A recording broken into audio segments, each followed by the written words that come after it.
Make that big boss less special. It ain't no game, but they saying welcome to the second level.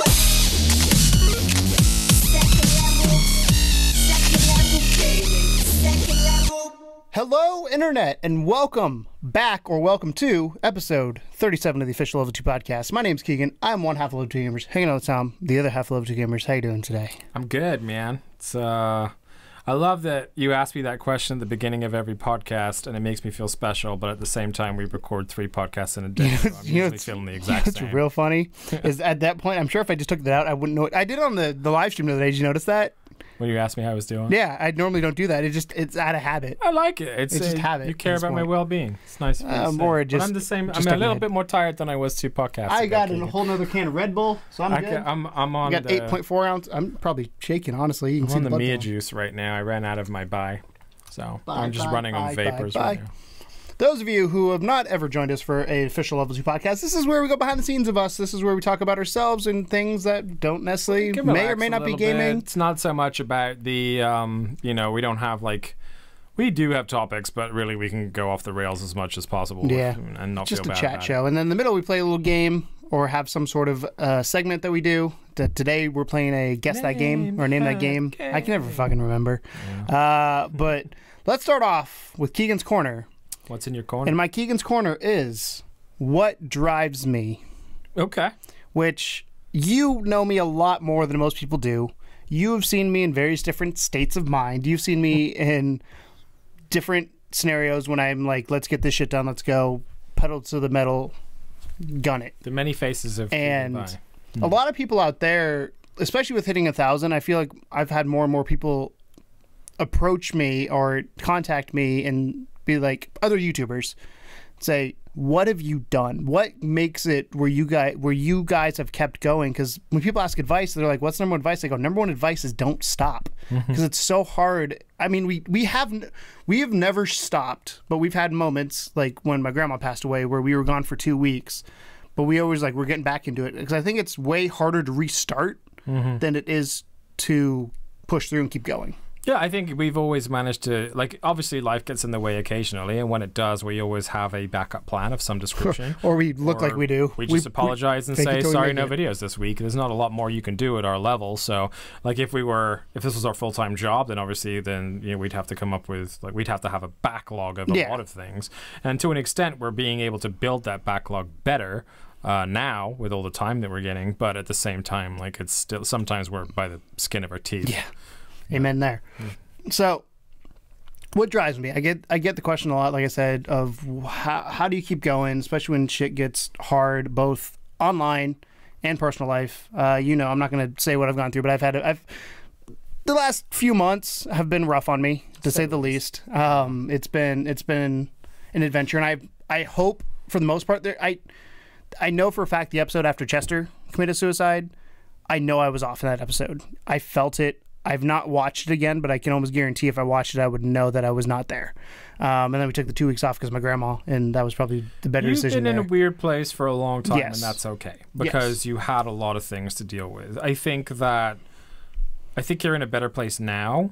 Working on it. I know that not everything is fixed in your life, and you still are dealing with lots of stuff, but I think that you are noticeably more engaged in the world than you have been for the last couple of weeks, because when you get in your kind of funks, you tend to withdraw from the rest of the world, and that is a dangerous place to be, because when you only have yourself and your thoughts, then it's even more dangerous. It's a bad place to be. So I'm very happy that you have kind of opened up a little bit in the last couple of days, and you're definitely in a better, what would appear to be a better place. And I think that that's a good thing. So when it comes to you've said it many times, I've said it on the show, I am bipolar, and you joke that whenever I'm on a manic phase of super high, I'm just let's get shit done, and I just plow through it, and we're doing it.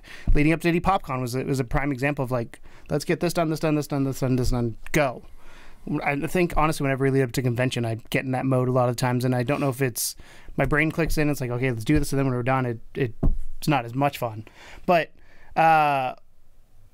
what drives me? a lot of people on YouTube, a lot of creators think what drives you is views. A lot of people think it's subscriber count. A lot of people think it's ego. And honestly, the honest answer is it's a combination of all those. It's not one thing over the other. Part of what the reason, and I've said this before, the reason I wanted to start level 2 was because I wanted to edit more. That's the true reason why I came to you and said, do you want to make this thing? I had no idea about video games, really. I had no idea. I had the YouTube background. I didn't have any video game background. I didn't, other than playing for fun. Times have changed. Yeah, I still feel like I don't know what the hell I'm talking about. People listen now, some magically and ironically and amazingly, all those lead words. Doing something right. Yeah. So I've said before, we've hit 1,000 subscribers. I'm damn proud of it too. I am. I also, at the same time, don't care, I think, as much as you do about that number, because I've always been more focused on community than I have that. I've always been more of a retention person than I have been a new person. And if you're new, that doesn't mean I'm not happy you're here. I love that you have shown up. I just have always said I'd rather have 10 people that are super connected and super excited about what we're doing than have 1 million people that just kind of are meh. And the reason that is because we love interacting with you guys when you guys comment. And there's been a lot more recently, and it's been amazing. And I think I believe I said it last week, or if not, I've said it to you some point in a text, where I was like, I feel like you now understand where it's like, we need to build a community. Well, we're trying to, I get it, but I think you now understand the fun side of having that, like the effect of having that. I do, but I would also argue that the more people you have subscribed to you, the more likely you are to have a community. Yes. Or a bigger community. Yes. Or more involved. But I don't want... Our channel has a weird history because we had the opportunity to be connected with a few other bigger YouTubers that have, when we live stream, would rate us and we get subscribers. The problem is their fan base is different than our fan base. Way different. Specifically age. We'll do age-wise is way different. Teenage girls. Yeah, a lot of younger people. Our analytics basically is our biggest fan base is male, 18 to 35, which makes sense because we're males, 18 to 35, and we make content that we would like. So you're 18. I'm 26. You forgot. Welcome to 26. Welcome to that point where you forget what age you are. I was gonna say 25, but I was like, wait, it's 2017. Yeah. So I'm 26. I was born in 91. I do math in my head there real quick. Okay. But no, so what drives me, what keeps me going, and honestly, a lot of it is that interaction with people. I played the other night. I played just on a whim, live stream with some people from our Discord server, and was like, hey, I'm gonna play this. I don't know if I'll always live stream it, but I just thought it'd be fun to do. And they hung out, and we had a lot of fun and chatted, and I played with Colin from Nuts and Dolts from nice from Indie PopCon this year. Yeah. I played with Tegrado. Holly showed up. We had a few people in the chat. I can't remember the dude's name. His thing was OG something. I added him as a friend on PSN. We played Overwatch and Rocket League and had a lot of fun with it. And I love that kind of thing because to me, YouTube could be a lot of me just talking to you guys.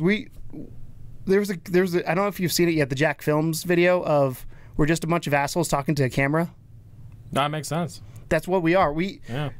When we talk to you guys, we should have named the show that, really, on reflection. Just a bunch of assholes talking to a camera. Talking to a camera. Because we're talking to a camera. That's what it is. Like, you guys on the other side, and I watch YouTube, and you feel the connection through the camera, and I understand that, and you feel like you know somebody through it. But for us, we are staring at a camera right now, that good old Sony HDR CX160, I believe is what it is. Lucky Cam. Or maybe Panasonic. I can't remember which brand it is, to be honest, right now. And...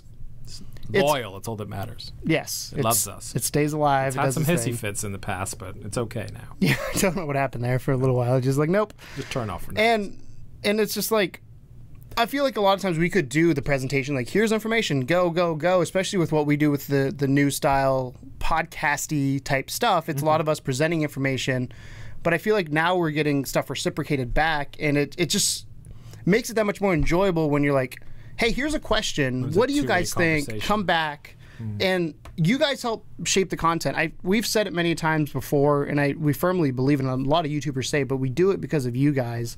And that's true.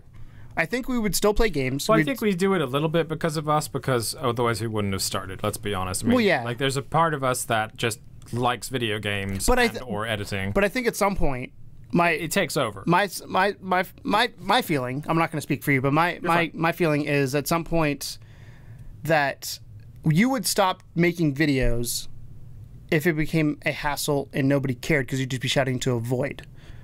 You have to get over that hump, and every YouTuber goes through it.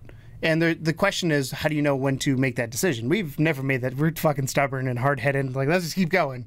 But I still think we'd play video games. I still think we'd have fun. We'd hang out, that kind of stuff. Obviously not the same way we do now.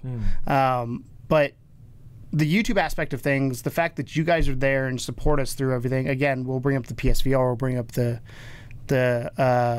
Able Gamers charity streams we've done. Like, the amount of money we've raised for them as a team has been incredible. We've passed $5,000. Patreon, like all these different things. And that's honestly what drives me, is you guys. And Tigrado is a prime example, and Blue is a prime example of people who just do things with us because they like what we're doing. And we call them friends. It's really weird because they're like the weird in between, because they were so early on that they supported us, that they're moderators. I mean, they are friends, absolutely, 100%. But I think sometimes they don't see themselves. Yes, as friends. That's what I'm trying to get at. Like, it's a weird. It's like they. I mean, I feel like sometimes when people are doing stuff with us, like even when we were at the con with like Matt and James, like they were kind of weirded out about things we were doing, which is out of the ordinary for an average person. Let's be honest. It was out of the ordinary for us though as well. Yeah. I mean, you less or so, but for me, that's super fucking weird as well, as noted in the Matt Ryan interview. But yeah, I think there's a lot of people that look up to us, which is weird because we don't look up to ourselves. You know what I mean? I want to point something out from our Discord server. Sure. That was written, I think, today or last night. Cool. I haven't been in there in a hot second, so I got to go to the general chat here. So, again, when we were recording this last night was when we did the play with people. League thing. Yeah. So, Tigrado, I'm going to quote you here. Sorry if you don't want this. I was tired as heck last night, completely out of it by the end of it, but it was a good time. I was extremely worried that when I quit streaming and YouTube in general for my own channel, that I wouldn't be part of things like that, but it's not the case, thankfully. That's true. I've always been inclusive of people. I've always wanted to have people involved. It's not like, look at us, we're big YouTubers, because A, we're not. I always use the example of two guys in a basement. And B, that I have an ego. You have to have some sort of ego to do something like this, but I never want to get to the point where that ego gets in the way of what's matters. If that makes sense. Like, you have to be confident in yourself. You can't make YouTube videos without having somewhat of a complex of wanting your opinion or your thoughts to be heard. Yes. That's the whole reason why you do it, is because I mean, for us, a lot of it is, we're just telling you the news or the new releases or whatever, but at the same time, we are chiming in on how we feel about those things and asking those questions. And I think that's a lot of it is the fact that, there's a part of us that wants to get our point across, and we hope that in some size, we pray to God that somebody watches it, that you appreciate or listens that opinion. Yeah. Going on, Holly, who played with us last night, I felt the same, which is why I say thank you every time you guys let me join. I thought that everyone would forget about me because I'm not exciting or funny, which is false. Playing with Holly's a lot of fun. She fucking killed me in Rocket League. I'm just kind of here. Yeah. I'm just kind of here. Thanks for including me in things. My response is literally pretty much what I just said. We're just two dudes who play games and happen to have a YouTube channel. We're nothing special. As long as you're not an asshole, we'll gladly play with anyone. I seriously had a blast last night. And the James response is, you're not just two dudes who play video games, clearly, or else we wouldn't be having this conversation. I disagree with that. Wow. And I want to get a point across, because I feel like more and more it's been pointed out to me that people have looked up to us to a certain extent, because we have a lot of my friends we've surpassed. And that's not saying, again, look at us, we're bigger. I have friends like Geek Etiquette that is she jumped us. And that's just the way YouTube works. Mr. Bumbles, or Bumblesworth now is his official name, did a Jacksepticeye animation that was on his channel, and he's exploded recently. Like, you're happy for these people. Again, I'd be lying at some point if there wasn't a hint of jealousy in some of these things that happened, but at the same time, we have the same mindset as anybody else, that we just want to make content. We want to have a lot of fun. We don't want to be the downers and all this. And again, I've had it pointed out to me, and I don't want to have this ego of like, we are better than you, because we're not. And I know I have an issue with talking down to people. My mom says it to me. You're just blunt. Yeah, that's the problem. Yeah. And I get in trouble for that. I also get really excitable about things, and some people... You argue with me sometimes just because you feel like it, but I'm kind of used to it. Yeah. So I like how the other day on Facebook, are you just testing me? I was like, no. I feel like you just practice like arguing me on Facebook. I just argue in general. Yeah. I get that from my dad. I have to... So a fault of mine, essentially, is I always have to have the last word, and I always have to be right. That's why I just stopped talking eventually, and I know secretly that I've won, but I'll let you think that you did. But no, as we get bigger and as we get more people coming to us and asking us tips, I want to let you guys know that we do respond. We're still small. We respond to all comments. We'll respond to all emails. If you want us to take a look at the channel, we'll let you know what we think about it and give you some feedback, honest to God feedback. Do it right, though. Do it right, because we've had a few people, and we talked about this in our panel. Yes. But if you didn't watch the panel or you didn't see the replay video, we've had a lot of people that have posted on this site like, "Hey, I love your content. Also, can you come over to our page and look at this, that, and the other?" That's not the right way to do it, man. I would say email us. So Colin, I'm gonna call Colin out. That's a double C word or double alliteration. That is alliteration. Call Colin.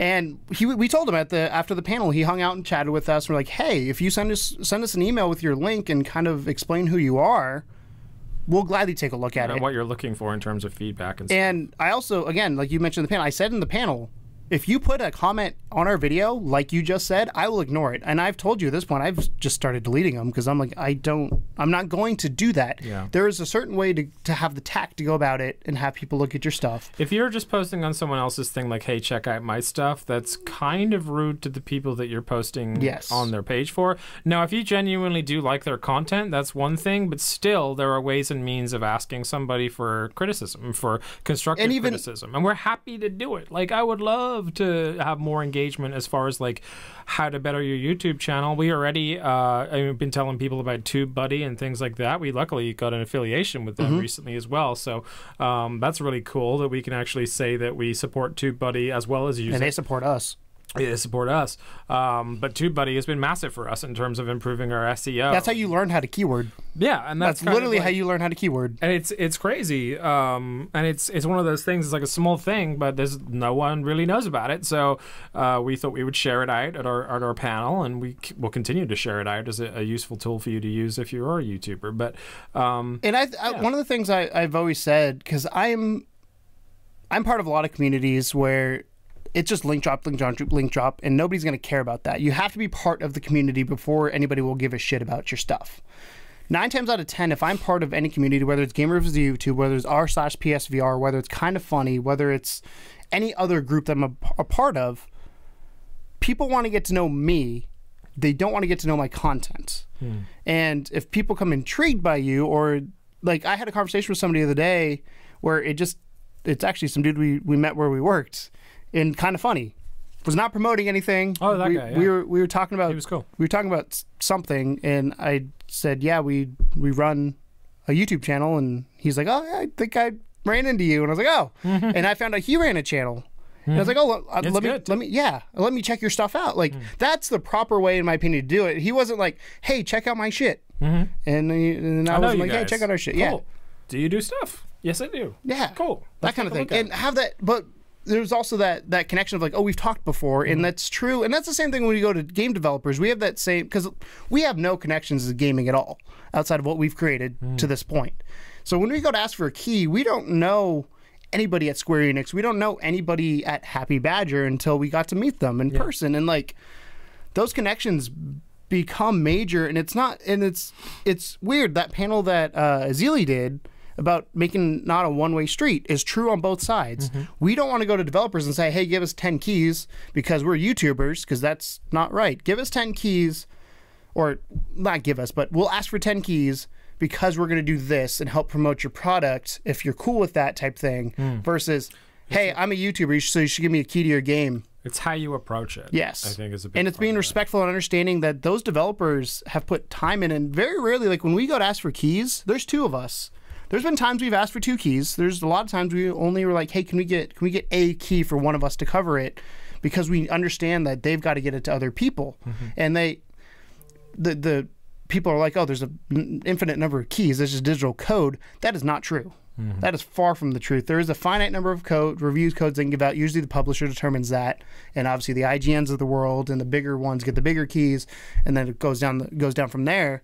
So that's something we got to keep in mind when we're reaching out to developers is like, we don't want to be like, hey, we're a YouTuber, you should care about us. That's why when we did our channel trailer, a new one, when we came up with the idea, I was like, give us 90 seconds to tell you why you should care about us. Because that's all we need you to do. If you liked what you see in that 90 seconds, it sounds interesting to you, fine. If you don't, we're moving on. Yeah. That's the way it is. So what drives me is at this point, and it changes. It started out with editing, and I was like, cool. And that's now just a thing I do. It then was making videos with you, and I look forward to pretty much every Tuesday we record. There's been a couple where I'm like, I would rather sleep in today because I stayed up too late last night. But I look forward to every Tuesday when we record. Yes, it's usually that.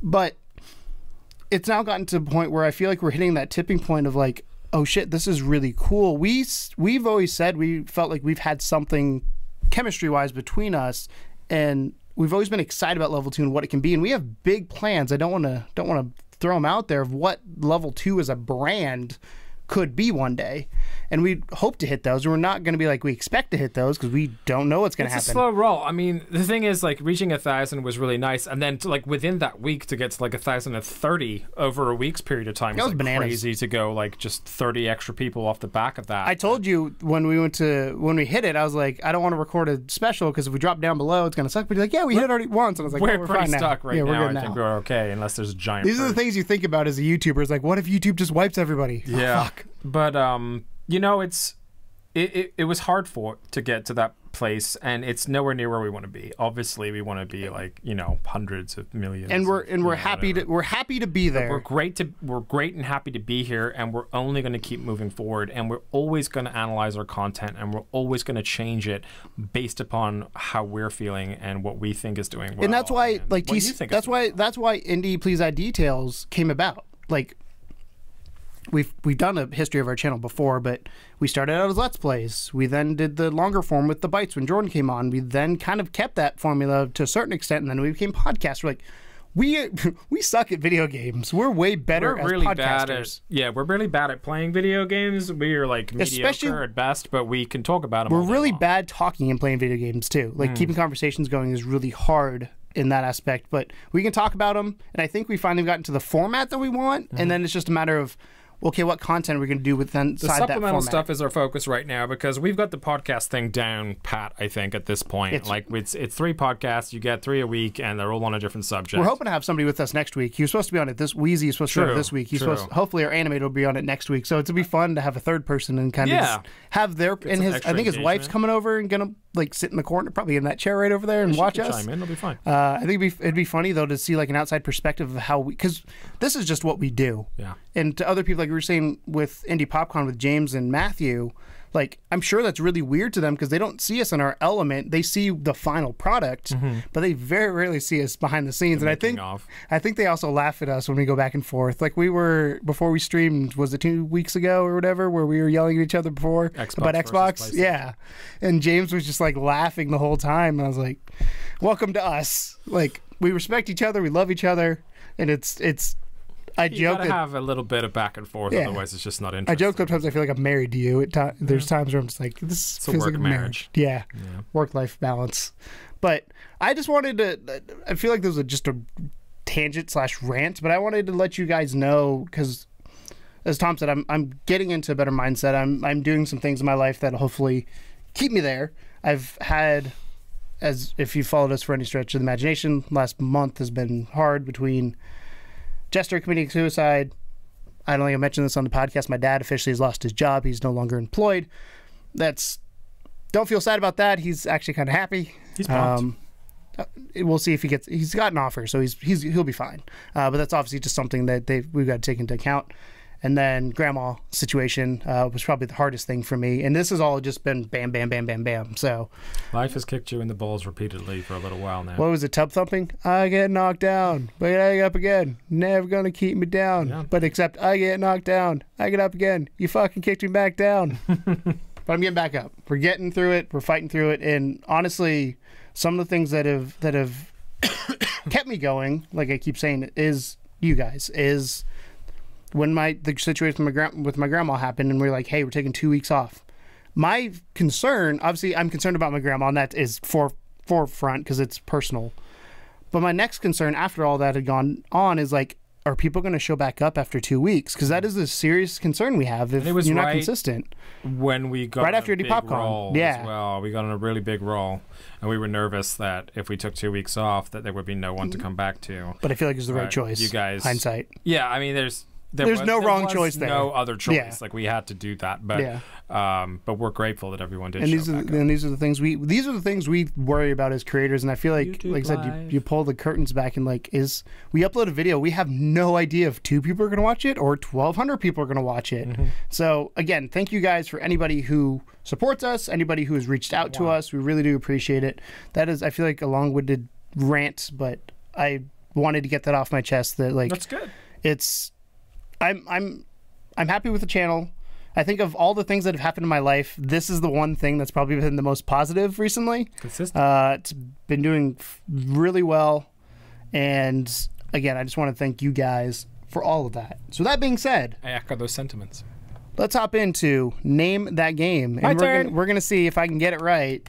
My turn to play this game. Well, to make Keegan play this game. Tom is 0 for 2. I'm 0 for fucking 2.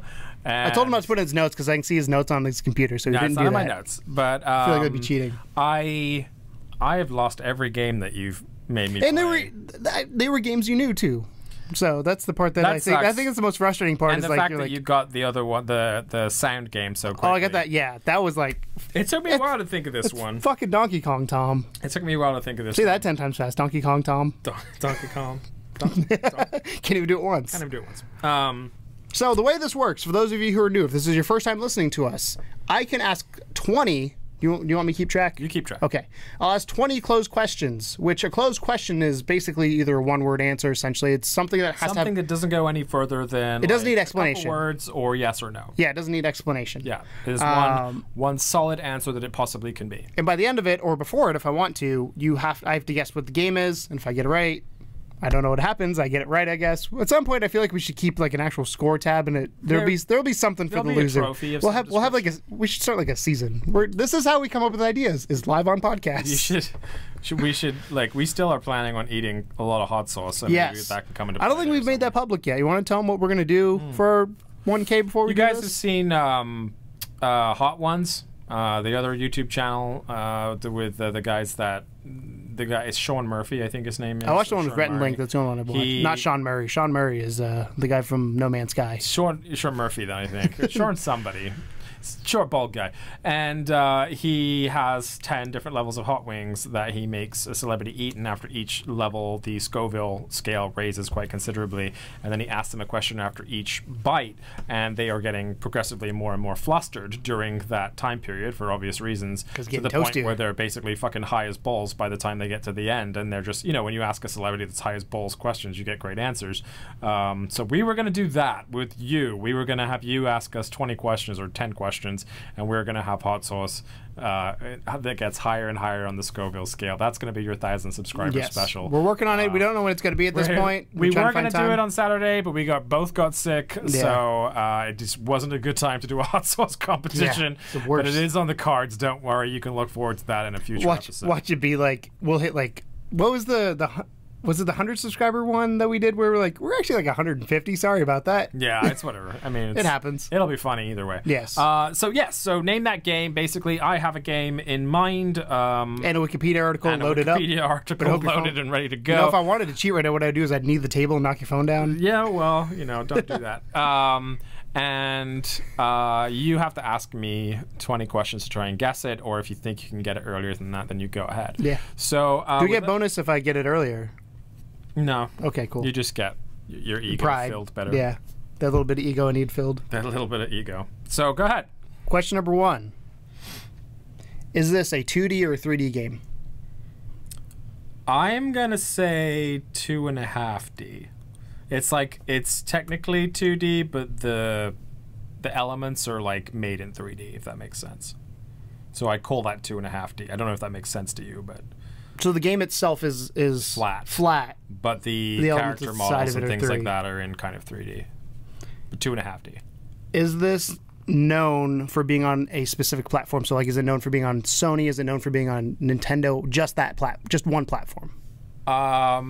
Not really now. For lots of years, yes, it was pretty much considered to be with a solitary platform, but now it is associated with a different platform entirely. Is this a mascot? No. Okay. I was going Sonic route. And No, you're fine. Because I was like, Sonic. Make sure I mark that down.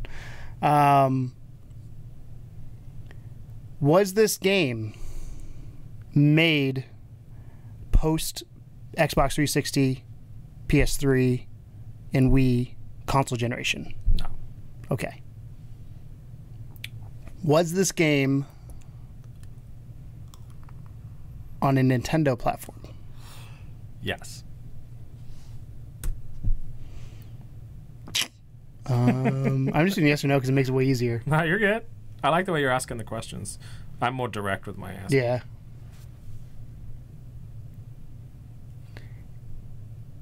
Was this game, or is this game well known in the mainstream media for the character in this game? Okay.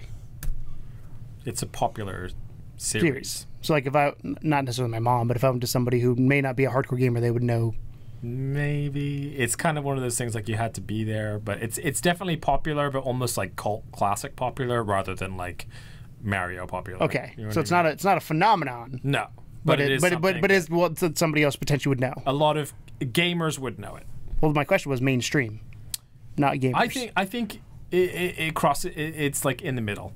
It's like you might have casually remember playing it as a kid or whatever. You might have heard of it if you're not a gamer, but every gamer should have probably heard of it. Was there a re-release of this at any point? Yes. Was the re-release on the current console generation? I'm going to say that's a no because you probably would answer that one pretty quick. Oh, it was. Yeah. How many questions do you want? I'm on number 8 right now. Okay. So you got a few. You got 12.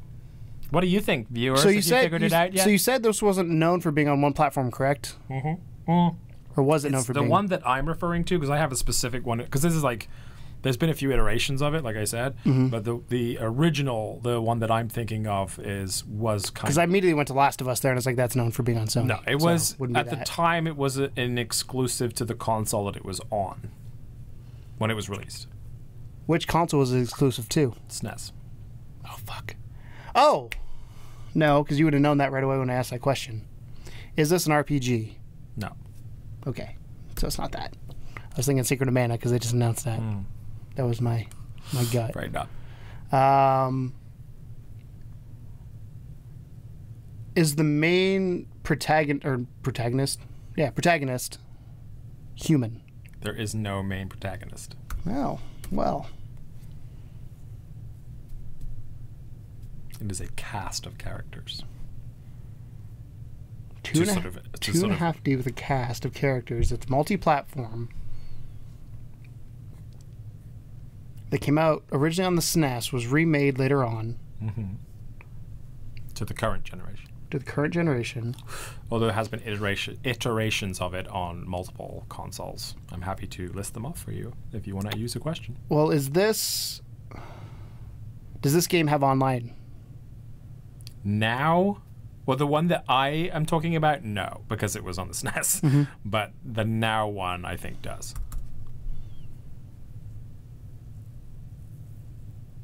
But you need to get the one that I'm thinking of specifically. But I will indulge your other questions. I'm trying to think. All I can think of harder than it sounds. All I can think of on the SNES right now is Yoshi's Island. I know that's wrong. It's a harder one than it looks. There's so many games that you just like escape your memory when you're trying. Well, what's confused me is I'm trying to think what's been remade recently from the SNES that's cross-platform. Well, I never said it was cross-platform. Now I said it's been on multiple platforms.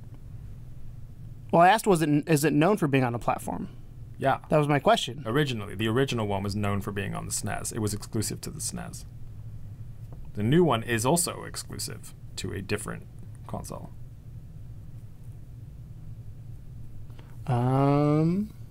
Giving you hints on hints here, man. Jeez, you didn't even use a question for that one. Just clarification questions. You got 10 questions.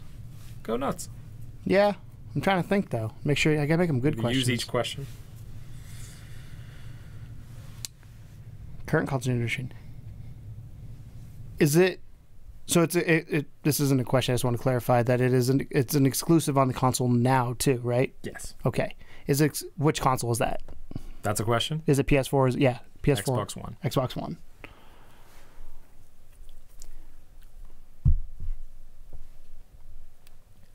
Is this game... Well, I don't think Rare was around then. Was this game developed or published by Nintendo?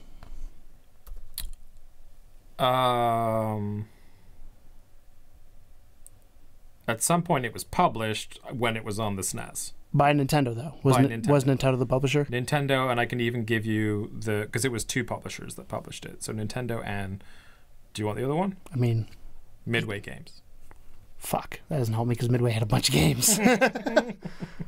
But yeah, they had like Xbox One publishership, I guess. That used to be SNES exclusive, 2.5D with 3D assets. I'm trying to think what would be on the SNES that had 3D assets though. I mean, Star Fox, that was at the end of the life cycle.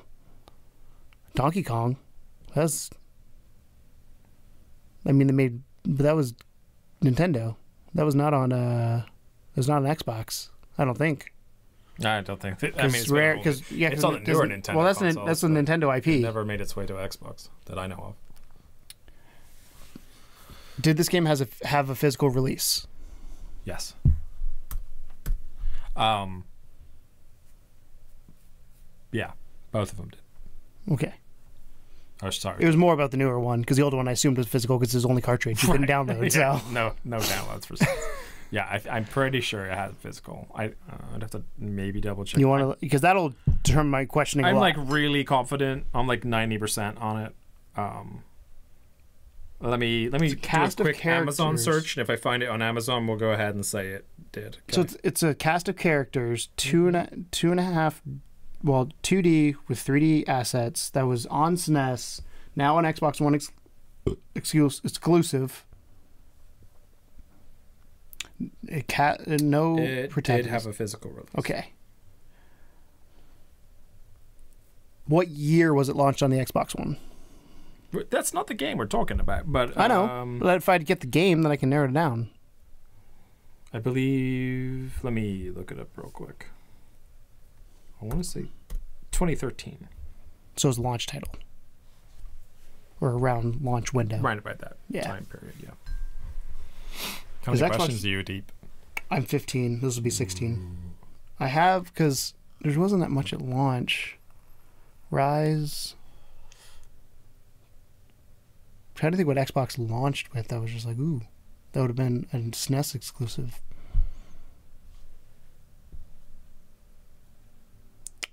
What style of game is it? Like platform or genre, I guess, is what genre game? It is a fighting game. Oh, fuck. I'm really screwed. I've played, I think, one fighting. No, it's not Mortal, because Mortal Kombat's not exclusive on Xbox.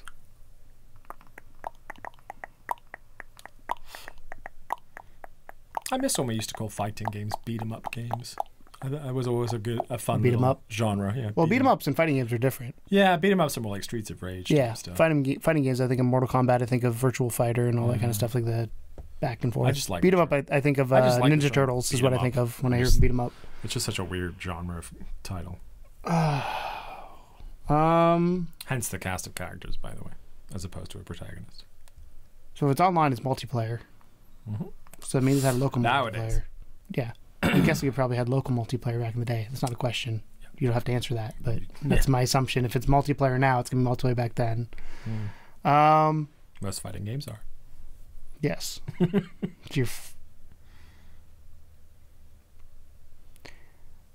Was this an HD or a remaster when it was remade? It was completely remade from the ground up for like Xbox. New generation consoles. Yeah, they didn't just sweeten the old one up. It was completely rebuilt. Yeah. Fuck. Who developed it? I don't know if it'll help me, but it's worth a shot. Rare. Really? I was gonna ask that way early on too, because I was like Microsoft and Rare. For my version, Rare. The remake was made by. Is this part of Rare Replay? Company. I have no idea, honestly. Okay. Does that question count?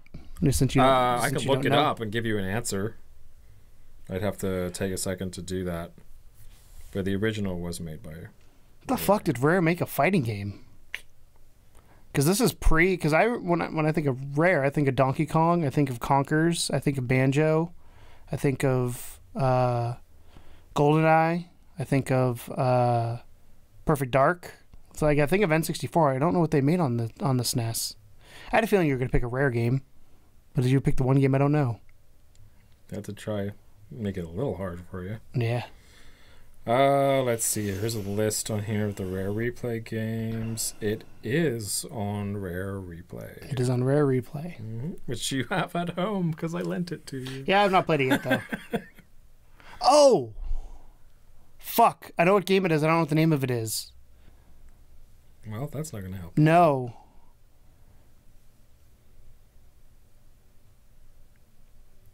Is it like line-based graphics? Line-based? Like they're not filled in stuff. It's just like a grid type of thing when they're doing like the ground has got a grid on it. No, I'm gonna guess no. I don't think so. Okay. Yeah. I think you might be on the wrong track there. Because Rare made an isometric game that's in that I was thinking of that had 3D. It had 3D art elements, but it was a 2D flat interface that you walk through rooms. I can't remember the name of it is, but if it's not that, it's not that. No, there's no walking through rooms. Yeah. It's a standard fight game. What the fuck did they make? How many questions you had? I have one more. I should have asked if it was Rare earlier. Would have helped. Because I was on that track. Because I knew when you said it was SNES. I'll give you an Xbox exclusive. an extra hint if you want to. It's like that you don't have to use a question for. That's up to you. The SNES was not its platform of origin. That's just where it hit consoles. I'm guessing it was arcade then.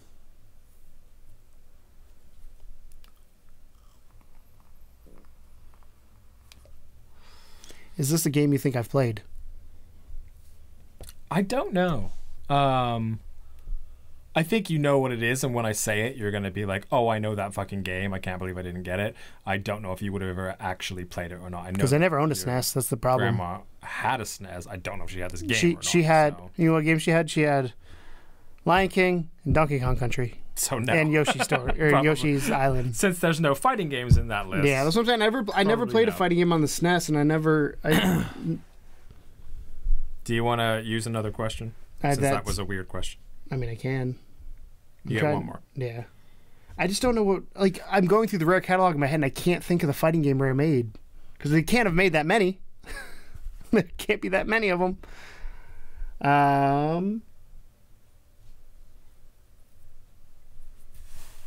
Have you figured it out yet, listeners/viewers?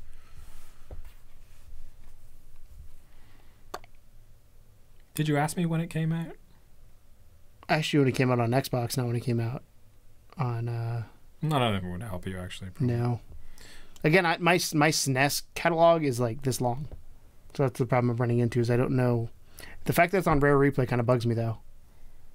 Because there's 30 games on there, but I only played like 7 of them. And they're the big ones. Make it good.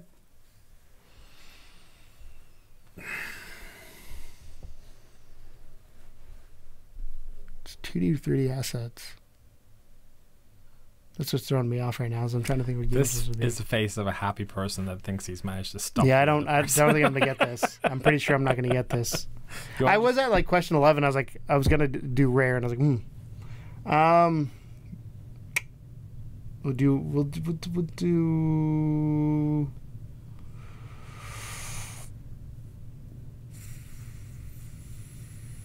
You said there was a cast of characters. Are the characters humans? Not all of them.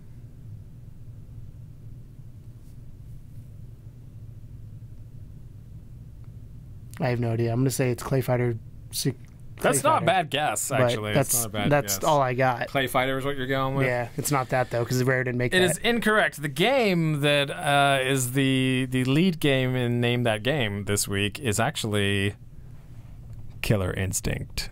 Oh, I would not have got that. I would not have got that at all. But you know what it is. I know of it, yes. I know nothing about that game type thing is where it is. So that's, yeah, I didn't even know Rare made that. Yeah. I had no idea that was a Rare game. Yeah, it was remade by maybe Helix Games or Iron Galaxy Studios. It was released originally at 1994, October 28th, for the SNES, coming actually from an arcade cabinet. And it's been on the platforms of Arcade, which was, you were right on, the SNES, the Game Boy, the Nintendo 64, the Xbox One, and Windows 10. It's an arcade fighting game that was developed by Rare and published by Midway and Nintendo.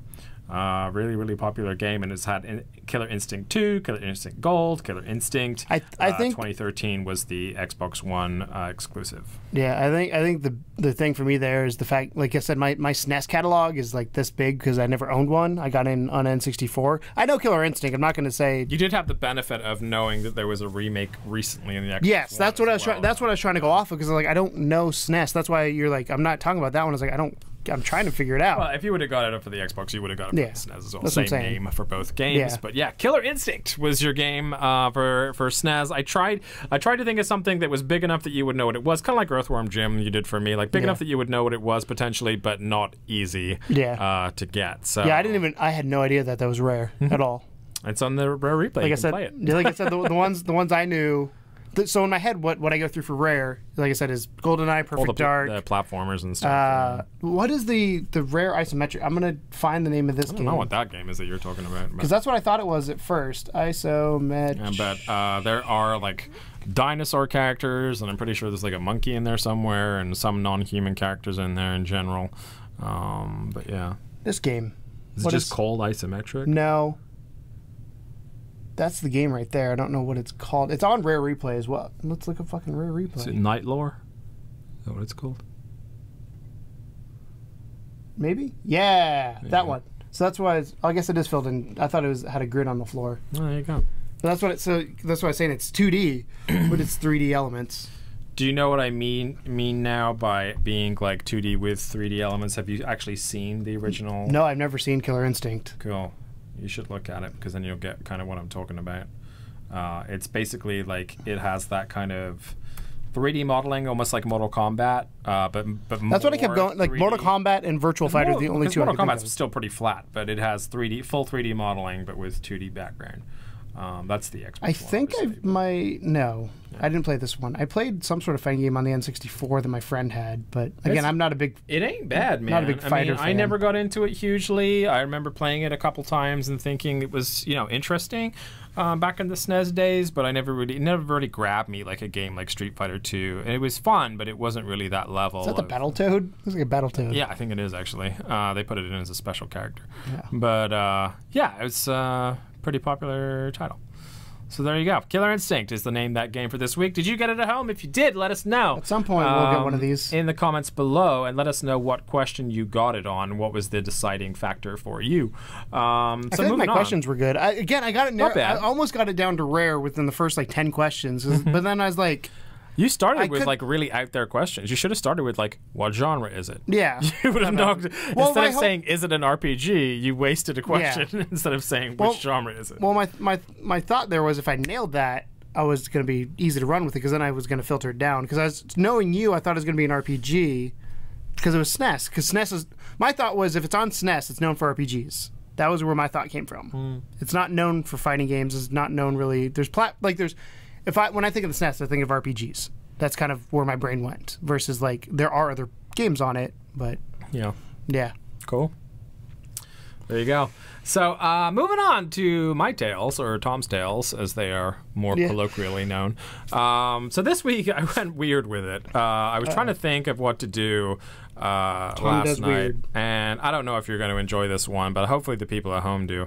I decided that I am, or still am, somewhat of a movie buff. I love movies. I always have done. That's where I got my natural inclination to enjoy video games from, because I love storytelling in any medium, whether it's movies, written or fuck Toad whatever. and fuck the monkey. fuck Toto, fuck the monkey.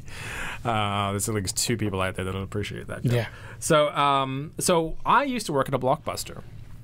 For those of you who don't know, Blockbuster is a place you could go to rent video games and movies physically. Blockbuster was a physical Netflix. Yeah. But yeah, I used to work in a Blockbuster. Right before I moved to America, that was my job. And they had Blockbusters overseas. I'm surprised they didn't rebrand them.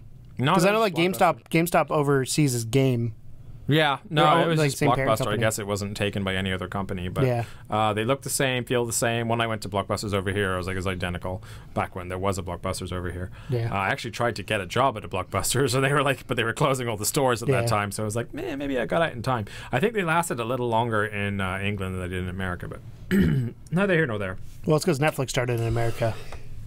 So we had another one. Do you know the fun story about? I'm going to give a little side story about Blockbuster and Netflix. Sure. Did you know that Netflix actually approached Blockbuster about being bought out? Huh. And it was I think it was $1 million or $2 million, and Blockbuster said no. And the irony in that one. It's almost. I don't know how much Netflix is worth now, but way more than $2 million. It's like that guy that got a 10% share in Apple and then sold it. Yeah, and he'd have like $4 billion now or something. Yeah. But yeah, so we had one called iHeart Movies or iHeart Video or something, which was like basically our version of Netflix for a long time. Film, something like that. But then of course we got Netflix eventually. So everybody has Netflix at now. Blockbuster, I worked there for a good year, 2 years. It was one of my favorite jobs I've ever worked, and literally it was like Clerks. Like it was like there was no one there. You're in a sleepy town in Hereford. There was like hardly anyone there except for like a Friday, Saturday night. I would work the day shift most days, so literally we would just put on movies and watch them and hang out, and that was it. Like it was like an actual movie, and they had some great perks as well. Like you could take rent up to 10 movies a week for free, whatever they were, like old, new, didn't matter, and they would let you rent the brand new ones like days before they were released, so that you could talk about them when the customers came in and asked questions about it. Did they? So when you worked there, did they have video games as well? Was it still okay? Yeah, it was just getting into that era. They had PS2 games. Because I don't think I ever went to Blockbuster to rent a movie. I'd always went to go get games. Yeah, I mean, yeah, that was something that was a transition that happened while I was there. Yeah. So they went from strictly movies to the video games too, and box sets and things like that. Because they never used to do box sets either. Because they do box sets like volumes at a time, which is the stupidest fucking thing. When they started out, it was like, here's disc 1. Do you want to rent disc 2? Well, that's Netflix. Netflix does that too. Like I got Animaniacs. I got season 1, disc 1, season 1, disc 2. But luckily, I did 2 at a time. So like one would be coming, I'd have it, send it back, and I just keep that cycle until some motherfucker didn't send their disc back, and I couldn't get it. And then I had to like, okay, now I guess I got to go. Which Animaniacs isn't as bad because it's not like the story doesn't go from one episode to the other. It's not really a whole arc. Yeah, but if there's a story, if there's one like with a story arc, that would have been a bigger deal. But. Yeah. So, getting more so to the point of what I wanted to talk about here, I had a good friend there, Lewis, and shout outs to Lewis if you're watching. And me and Lewis were it was not. See what I did there? Hey, I did. It was Lewis. It's the Welsh spelling. Well, so fine. Lewis was a good friend of mine, and we had an affinity for foreign movies.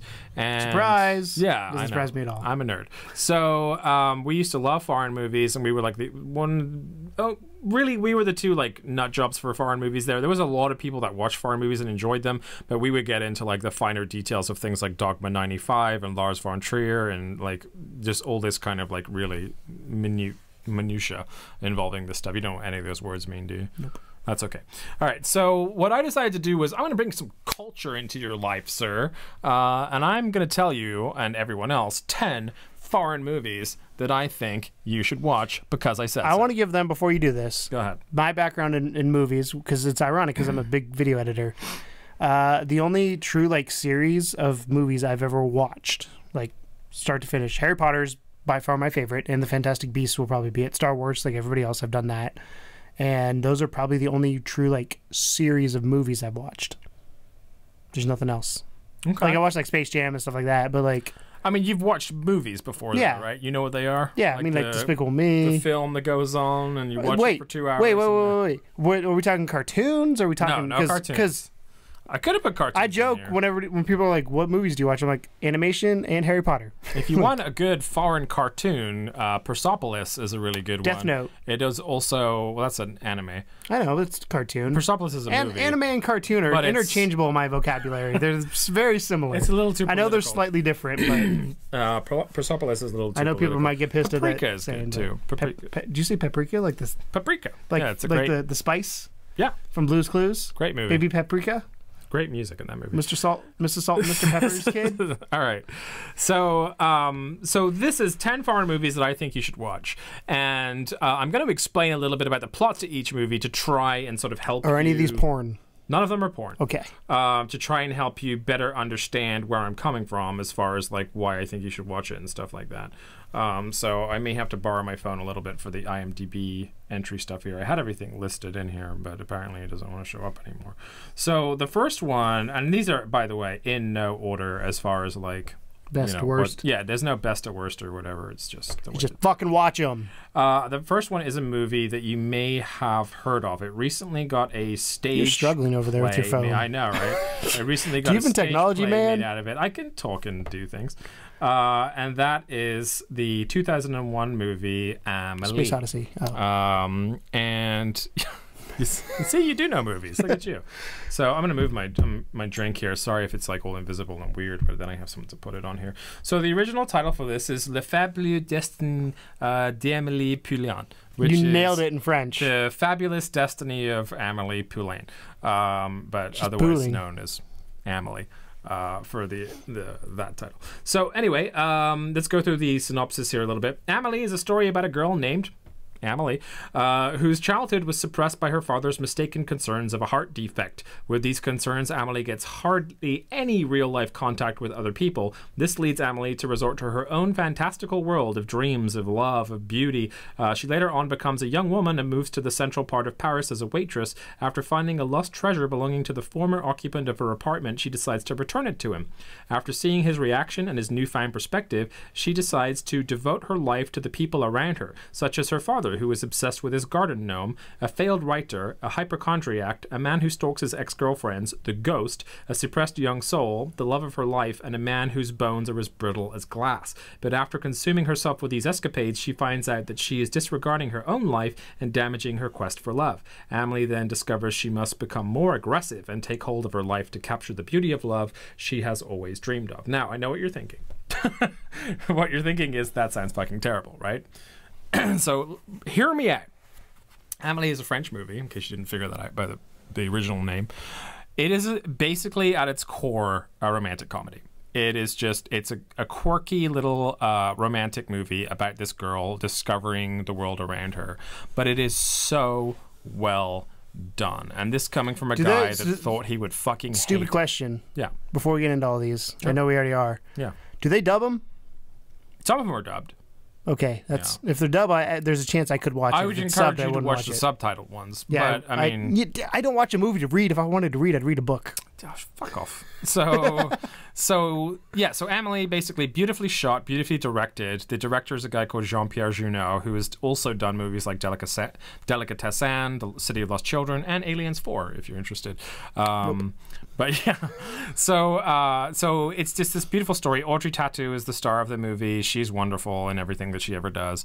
But it's not for everyone, but it's one of those movies that I would encourage you, if you've only ever seen the cover, or if you've just heard that bland description that I read out to you, doesn't do it justice. You have to watch it. It turned my movie-going experience on its head, because I was so not prepared for that movie to be as beautiful as it was, both like cinematography-wise, but also just story-wise. Like, the origin of the roaming gnome comes from Amelie. That's where that comes from. Like, she basically takes her dad's gnome they talked about, and she would like take photos of it in different places just to try and cheer him up and things like that. So that's where Expedia? Yeah. No, not Expedia.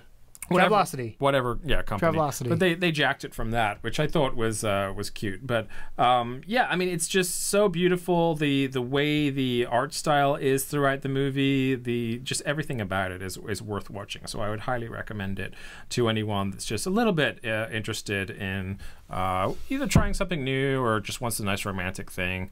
And they're making a stage play out of it too. So clearly, it's a cult classic, they would call it. French cult. French cult classic. And speaking of French movies, I do have another one for you. The next movie I want to talk about is a movie called Angel A or Angel A.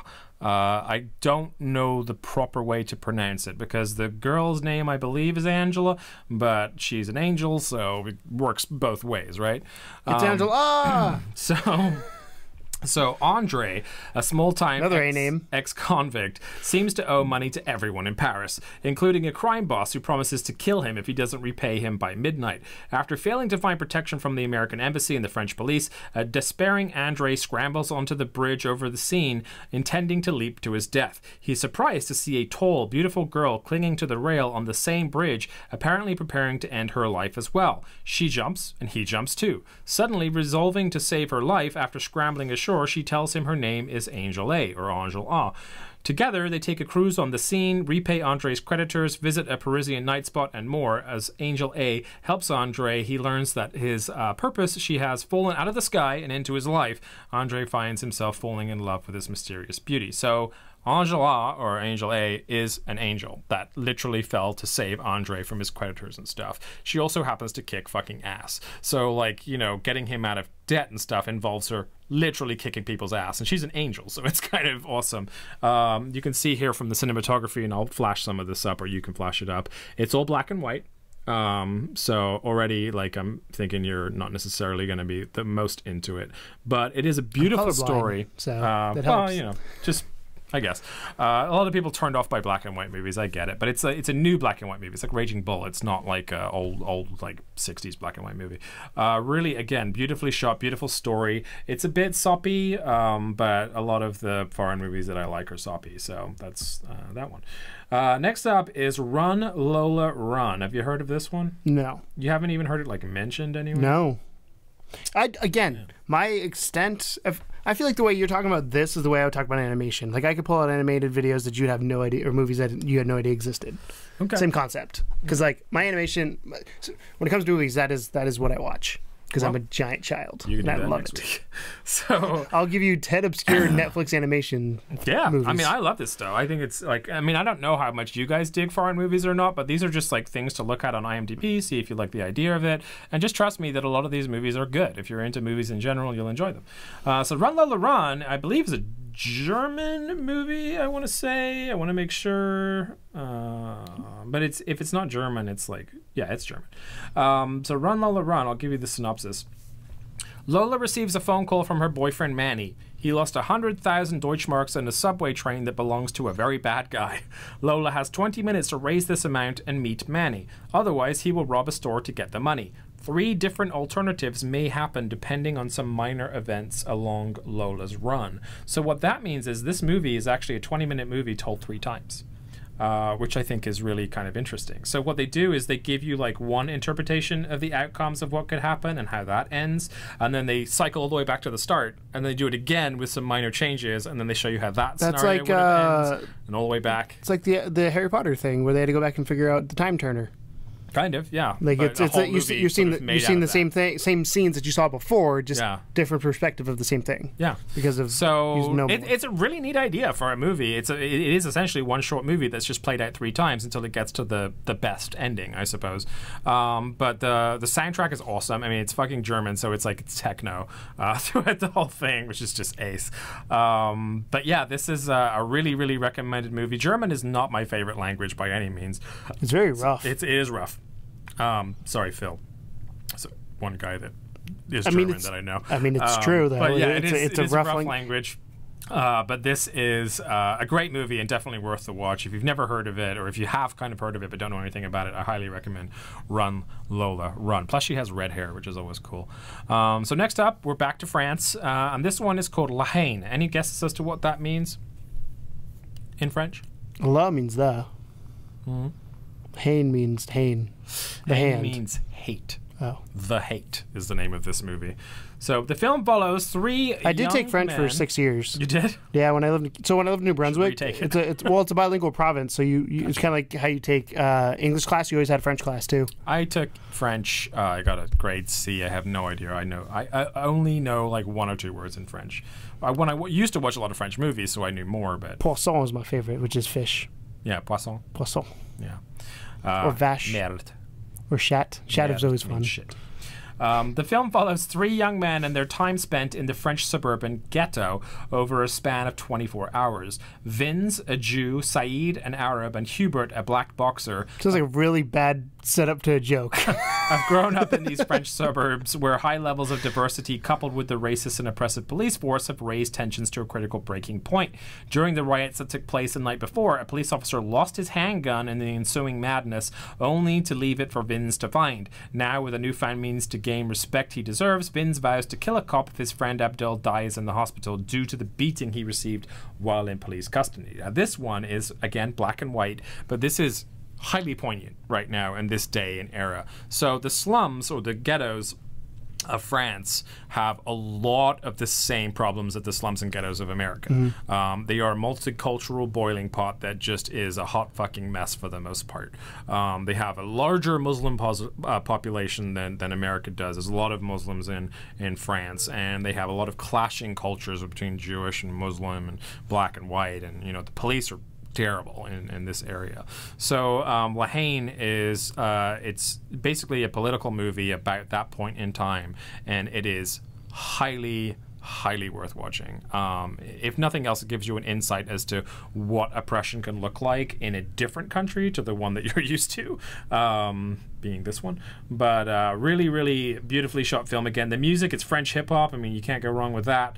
Really awesome movie, especially if you're a hip-hop head, because there's a ton of stuff in there for that. I just want to say, when you're searching for these on there, how long it takes for it to auto-fill the correct one. Yeah. That's how you know you're going deeps to the bowels of IMDb. Yeah.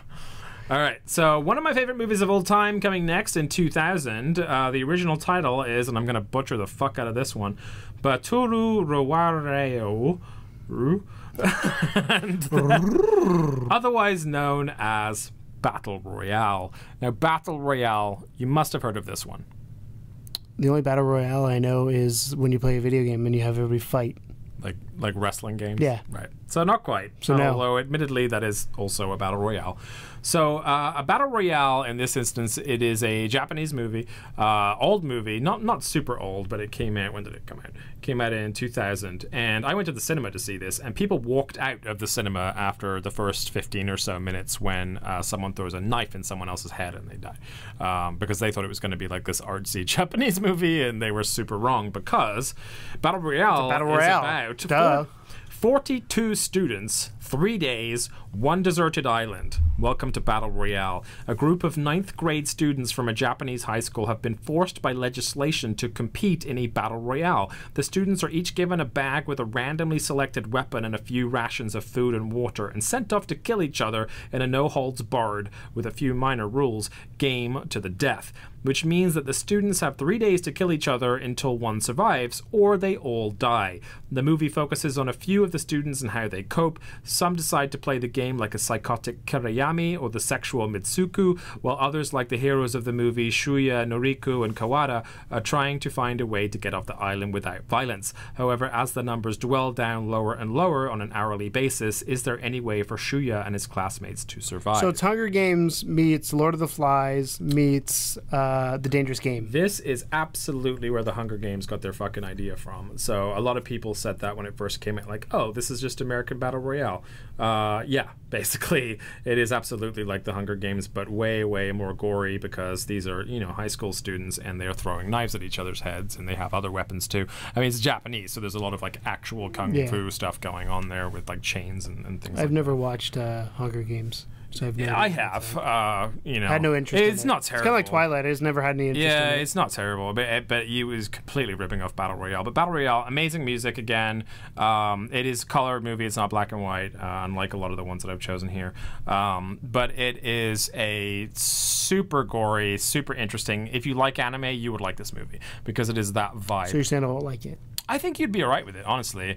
It's weird. It's Japanese, but, they're all weird. But like, it's it is a really solidly good movie, I think. I just like the premise of just like, because basically it's about Japanese students getting too unruly with their like day-to-day lives, and they're just like, their solution for dealing with these delinquents is to gas them, put them on an island and give them a weapon and say fucking kill each other or your heads will blow up, because they have these collars that keep them in check. So that's Battle Royale. I'm trying to move these a little faster because I realize that I'm taking my time here. Next up is another black and white French movie by the name of 13 Tzameti. That's from 2005. So Sebastian, a young man, has decided to follow instructions intended for someone else without knowing where they will take him. Something else he does not know is that Gerard Durez, a cop on a knife edge, is tailing him. When he reaches his destination, Sebastian falls into a degenerate clandestine world of mental chaos behind closed doors in which men gamble on the lives of other men. So this is about a guy that gets a letter that's not meant for him. He ends up in this underground basement where they're playing a giant game of Russian roulette, where there's a circle of men that are holding guns to each other's head, and one of the guns has a bullet in it, and they just have to keep going round for round until they're down to 2 people. Super dark, really, really dark story, but really, really well told. Again, just a beautiful movie. It's only an hour 33 minutes long, but that is called 13 Tzameti. That's Tzameti. That's number 6. Number 7 is The Host. The Host is a Korean movie about a giant fish monster. I don't know how much more I really have to say about that, but beautiful, beautiful movie, out in 2006. And your summary is: the film revolves around Park Hee-bong. That's an awesome name. A man in his late 60s. He runs a small snack bar on the banks of the Haine River and lives with his 2 sons, 1 daughter and 1 granddaughter. The Parks seem to lead quite an ordinary and peaceful life, but maybe they are a bit poorer than your average Seoulite. That's Seoul's in Korea. Hee-bong's elder son, Gang-do, is an immature and incompetent man in his 40s whose wife left home long ago. Nam-il is the youngest son, an unemployed grumbler, and daughter Nam-ju is an archery medalist and member of the national team. One day, an unidentified monster suddenly appears from the depths of the Han River and spreads panic and death, and Gang-du's daughter Hyun-so is carried off by the monster and disappears. All of the family members are in a great agony because they lost someone that's very dear to them, and when they find out she is alive, they resolve to save her. So this is like as close as like a monster flick that, an original monster flick that's come out of Korea in a while. But basically, yeah, you have this kind of fish monster thing. It's really well done CGI wise, and it's actually a really funny movie. It's like there's a lot of quaint parts to it. What does Park do? He bongs. Hey. You were just waiting to drop that one. I was like, when can I drop this in here? I gotta do it before he goes to the next one. So, and then Wang Do as well. Wang Do and He Bongs. I do recommend that movie, though. It is goofy in places. Like, I remember there's a scene where the whole family starts crying that's just completely over the top. But the CGI is excellent. The story is excellent. Really well made. And that's called The Host. It's a Korean movie. 2008 gave us a movie called Let Den Rat Komme In, otherwise known as Let the Right One In. So this has been remade to an American. There was an American remake that was just called like Let Me In or something like that. But Oscar, a bullied 12-year-old, dreams of revenge. He falls in love with Eli, a peculiar girl. She can't stand the sun or food, and to come into a room, she needs to be invited.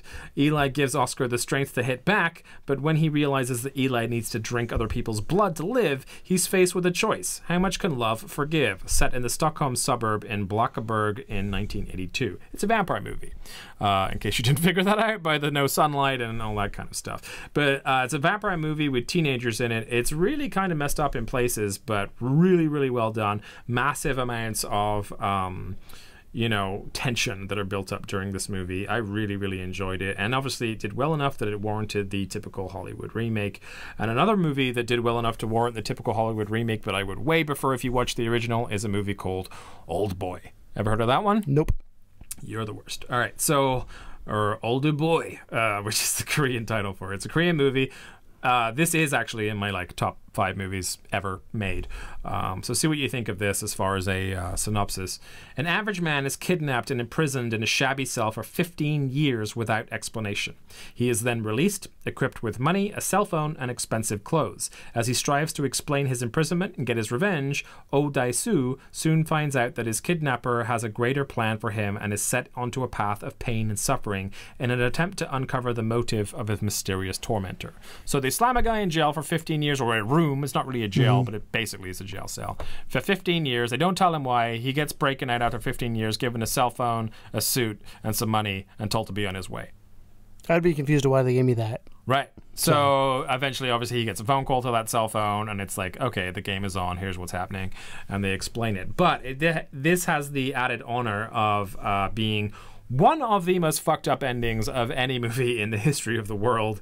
And if you really like the idea of like just an ending that makes you feel like you need a shower afterwards, then this is definitely the movie for you. It's super dark ending. They kept the ending too for the American remake. I'm concerned for surprised. you in some of these synopsis. I feel like you like some really dark shit. I like psychotic stuff. Yeah, I know. But I just never thought about like the movie, because I watch a lot of times. I watch animation when it comes to movies, and I very rarely watch dark stuff. I read dark stuff. Like I'll read one of my favorite books of all time is called The Concrete Blonde. This guy that goes and he's a serial killer, and he rapes and murders these blondes and then buries them in concrete. That's the name. And he has a symbol that he puts on their toe, and it's a police investigation novel.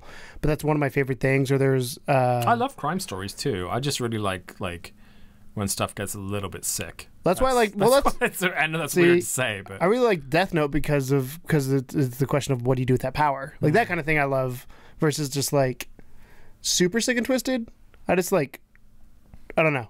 Old Boy is famous for 3 scenes. One scene where the dude eats a live octopus, and the actor actually did that, which, if you can imagine, with tentacles flating out of his mouth, was quite the sight. The other is a hammer scene where he basically has a 2D fight scene in a hallway, which was stolen recently by Daredevil. But that is one of the most famous fight scenes in cinema, where he literally just has a hammer and 30 guys to take on from both sides of him in this hallway. It's amazing. And then the last is the final scene, which I won't spoil for anyone because it's super awesome. The last of my list of 10 foreign movies that you should see because I said so is a movie called He Loves Me, He Loves Me Not. And that is another French movie, and it's another movie starring Audrey Tautou, but let me explain it to you. So a young woman who is in love with a married doctor becomes dangerous when her attempts to persuade him to leave his wife are unsuccessful. However, when things are seen from his point of view, the real situation becomes clear.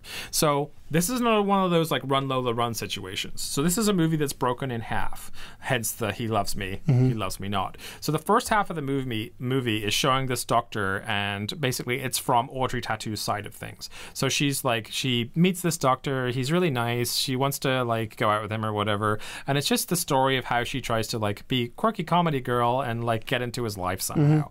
Halfway through the movie it switches to his point of view, and it turns into a horror movie because it's this woman is stalking me and my family, and I'm scared, and so the first half of the movie is just all happiness and light, and it's a love story, and then it switches to this thriller horror movie where you actually see from his perspective what he sees of her versus what she sees of him, and they tell them both in very different lights. So again, really clever storytelling technique. Audrey Tautou, like I said before, is amazing in everything. So that's a French movie called He Loves Me, He Loves Me Not. So for your complete rundown of those 10 movies, if you want to write them down and see them later, and by the way, if you watch any of these, fucking tell me because I want to talk about it. So Amelie, Angel A, Run Lola Run, Haine, Battle Royale, 13 Tzameti, The Host, Let the Right One In, Old Boy, and He Loves Me, He Loves Me Not. There are, of course, many more movies out there that are foreign that are worth your time. However, those are 10 that I think are a good place to start.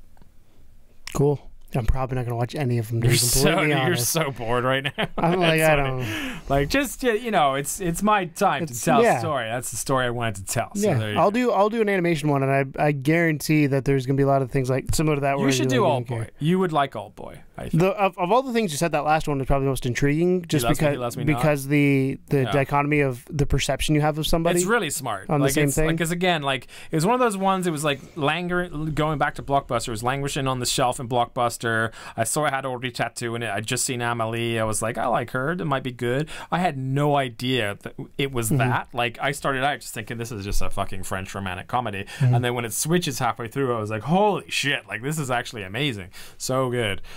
So yeah, that's a bunch of stuff you should watch. Bunch of stuff. All the stuffs. All the stuffs. All the 10 things. of the stuffs. All the things. Let me know if you watch them. I'd love to hear it. This is the official Level 2 podcast. We come to you each and every week on Friday, right? Yeah, Friday. I was like, what week is this? It's been a long day. Friday.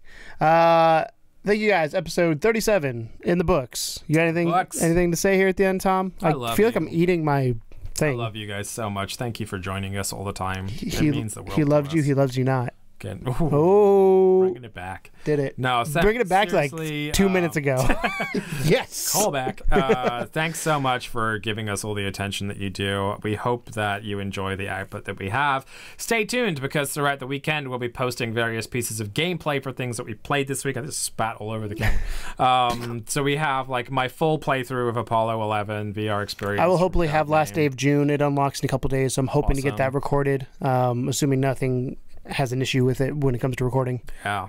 We have that. We have also, I did a full playthrough of the Danganronpa Volume 3 game, the demo of the game, which actually unlocks a secret for the main game, so it's worth playing if you're a Danganronpa fan. And we have a bunch of other stuff we'll be tackling too, but that's this week in the books. So thanks a lot for watching, guys, and listening. And as always, welcome to the second level.